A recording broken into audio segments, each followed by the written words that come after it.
நீங்க நெனச்ச ஒரு விஷயத்த உங்களுக்கு சாதகமா மாத்த முடியும். அதுவும் உங்களுக்கு பிடிக்காத நபர் கூட உங்களுக்கு சாதகமா பண்ணுவாங்க. அது எப்படி நான் சொல்றேன். Reverse psychology. Reverse psychology. Do you heard that? Yeah! Reverse psychology அப்டின்னா என்னன்னா, ஒரு விஷயத்த நம்ம சொல்லுவோம். அது டைரக்ட் ஆப்போசிட்டா ஒரு விஷயத்த பண்ணுவாங்க இல்லையா? அதுக்கு பேரு தான் ரிவர்ஸ் சைக்காலஜி. நம்ம ஒரு விஷயத்த சொல்றோம். அதுக்கு ஆப்போசிட்டா வந்து ஒரு விஷயத்த பண்றாங்க. அது எப்படி நமக்கு சாதகமா ஆகும்? அதானே திங்க் பண்றீங்க? அதான் எப்படின்னு நான் சொல்றேன். அதுக்கு முன்னாடி இந்த சேனல சப்ஸ்கிரைப் பண்ணிக்கோங்க. பெல் ஐகான பிரஸ் பண்ணிக்கோங்க. மறக்காம இந்த வீடியோக்கு லைக் பண்ணிடுங்க. Reverse psychology. ரிவர்ஸ் சைக்காலஜில 4 டைப்ஸ் இருக்கு. ஃபர்ஸ்ட் டைப் என்னன்னா, ஒருத்தவங்களோட ஃப்ரீடம வந்து நம்ம பறிக்கிற மாரியான ஒரு சினாரியோவ நம்ம கிரியேட் பண்ணணும். அது எப்படி கிரியேட் பண்றது? இப்ப நம்ம ஒரு விஷயத்த நீ பண்ணு அப்படின்னு சொன்னா என்ன பண்ணுவாங்க? கண்டிப்பா பண்ண மாட்டாங்க. ஒரு விஷயத்த நீ பண்ணாதன்னு சொன்னா என்ன பண்ணுவாங்க? கண்டிப்பா பண்ணுவாங்க. பெஸ்ட் ஃப்ரெண்ட்ஸ் வந்து இருக்காங்க. அந்த ஃப்ரெண்ட் கிட்ட போய் தயவு செஞ்சு இந்த விஷயத்த பண்ணிடாத அப்படின்னு சொன்னா அவங்க என்ன பண்ணுவாங்க? கண்டிப்பா ஃபர்ஸ்ட் அந்த விஷயத்த தான் பண்ணுவாங்க. கரெக்ட்டுங்களா? ஏன் அவங்க அப்படி பண்றாங்க அப்படின்னு பார்த்தீங்கன்னா, அவங்களுடைய ஃப்ரீடம் ஆஃப் சாய்ஸஸ வந்து நம்ம பறிக்கிற மாரியான ஒரு திங்கிங் வந்து அவங்களுக்கு போகும். ஏன் அப்டின்னா, இப்ப நீ இந்த விஷயத்த பண்ணுன்னு சொல்லும்போது, நமக்கு ஆர்டர் பண்ற மாரி இருக்கும். அது அவங்களுக்கே என்ன பண்ணணும், பண்ணக்கூடாதுன்றது தெரியும் இல்லையா?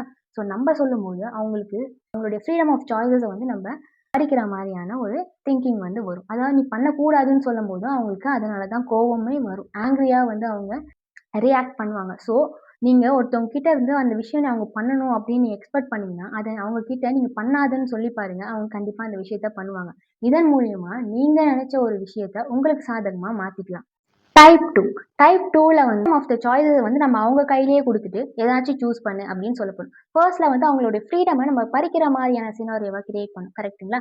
இந்த டைப்ல அவங்களுடைய ஃப்ரீடம அவங்க கையிலேயே குடுத்து, ஆப்ஷன்ஸ் இருக்கு. நீயே சூஸ் பண்ணிக்கோ அப்படின்னு சொல்ல போறோம். அது எப்படின்னா, இப்போ ஒரு சின்ன குழந்தை இருக்கு. அந்த குழந்தை வந்து டெய்லி எனக்கு ஐஸ்கிரீம்ஸ் வேணும், சாக்லேட்ஸ் வேணும், சிப்ஸ் வேணும் அப்படின்னு கேட்டுட்டே இருக்கு. அவங்க கிட்ட போயிட்டு அதெல்லாம் நீ சாப்பிடக்கூடாது. டெய்லிலாம் நீ சாப்பிடக்கூடாது அப்படின்னு சொன்னா அந்த குழந்தை கேட்குமா? கண்டிப்பா கேட்காது. இன்னும் அடம் பிடிக்கும். இன்னும் அழுக ஸ்டார்ட் ஆகும். கரெக்ட்டுங்களா?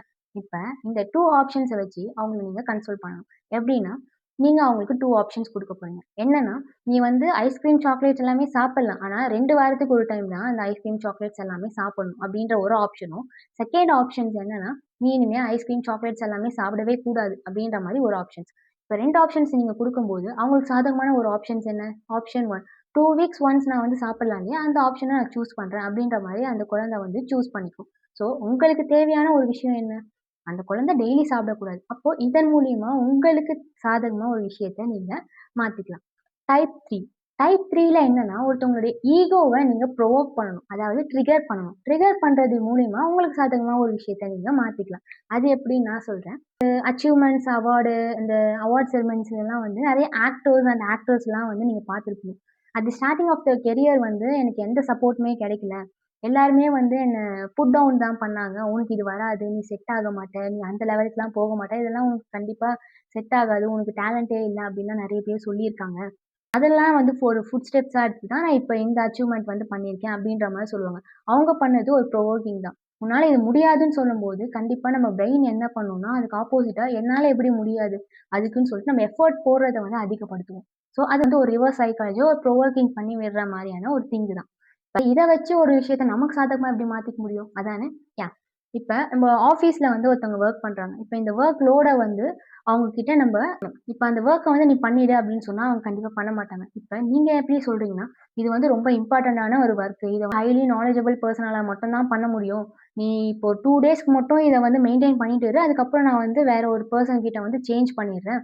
ஸோ இது வந்து உன்னாலலாம் பண்ண முடியாது. ஒரு 2 டேஸ் மட்டும் நீ இத பண்ணிட்டு இரு அப்படின்ற மாரி சொல்றது மூலியமா, அவங்களுக்கு என்ன ட்ரிகர் ஆகும் அப்படின்னா, நான் எனக்கு வரும் வராதுன்றத எப்படி நீங்க டிசைட் பண்ணலாம்? என்னால முடியுன்றத நான் பண்ணி காட்டுறேன். அதுக்கப்புறமா நீங்க டிசைட் பண்ணுங்க. அப்படின்ற மாரியான ஒரு தாட் வந்து வரும். கரெக்ட்டுங்களா? ஸோ அந்த மாரி பண்றது மூலியமா, உங்களுக்கு தேவை வொர்க் ஃபினிஷ் ஆகணும். இந்த டைம் லைன்க்குள்ள அந்த வொர்க் வந்து உங்களுக்கு ஃபினிஷ் ஆகணும். கரெக்ட்டுங்களா? அவங்க ட்ரிகர் பண்ணி அந்த வேலைய உங்களுக்கு சாதகமா மாத்திக்கலாம். இத நல்ல விஷயத்துல மட்டும் பண்ணா நல்லாருக்கும். டைப் 4. டைப் 4 என்னன்னா, எலிவேஷன். எலிவேஷன் அப்டின்னா, ஒரு விஷயத்த நம்ம பெருசா ஆக்கி நம்ம சொல்றது மூலியமா, ஒரு விஷயத்த நமக்கு சாதகமா மாத்திக்கலாம். இத மோஸ்ட்டா வந்து பிசினஸ்ல வந்து இந்த ட்ரிக்ஸ் வந்து யூஸ் பண்ணுவாங்க. ரேரஸ்ட் ஆஃப் ரேர் அப்டின்ற டெர்ம்ஸ வந்து யூஸ் பண்ணுவாங்க. எப்டின்னா, இப்ப ஒரு காலேஜ்ல வந்து ஒரு 20 சீட்ஸ் தான் வந்து அவைலபிளா இருக்கு. இன்னொரு காலேஜ்ல வந்து 100 சீட்ஸ் வந்து அவைலபிளா இருக்கு. இப்ப 2 காலேஜ்ல எந்த காலேஜ்க்கு ஹைப் அதிகமா இருக்கும்? 20 சீட்ஸ் இருக்கிற அந்த காலேஜுக்கு தான் ஹைப் அதிகமா இருக்கும். கரெக்ட்டுங்களா? அதே மாரி இப்ப ஒரு சில திங்ஸ் வந்து கிராசரி ஷாப்ஸ்லயோ, இல்ல கிளாத்ஸ் ஷாப்ஸ்லயோ வந்து நம்மளுக்கு நெறைய திங்ஸ் வந்து சேல்ஸ் ஆகாம இருக்கு அப்டின்னா, அவங்க என்ன ட்ரிக் யூஸ் பண்ணுவாங்கன்னா, ட்ரிக்க வந்து ஃபாலோ பண்ணுவாங்க. என்னன்னா, இந்த டைம் பீரியட்ல ஒரு டிஸ்கவுண்ட் வந்திருக்கு. இந்த 4 டேஸ்ல ஆஃபர்ஸ்ல டிஸ்கவுண்ட்ஸ் வந்து 50% ஆஃபர்ஸ் வந்து இருக்கு. இத நீங்க பை பண்ணிக்கலாம் அப்படின்ற மாரி ஒரு போர்டு வந்து டிஸ்கவுண்ட்ஸ்ன்னு ஒரு போர்டு வந்து போடுவாங்க. இந்த டைம் பீரியட்குள்ள தான் கிடைக்கும். அதுக்கு மேல நமக்கு கிடைக்காது. இப்ப ரேர் அப்படின்ற ஒரு இது வந்து நம்ம இன்புட் வந்து குடுக்குறாங்க. அப்போ அந்த சீக்கிரமா நம்மளுக்கு அந்த ப்ராடக்ட்ஸ் எல்லாமே சேல்ஸ் ஆயிடும்.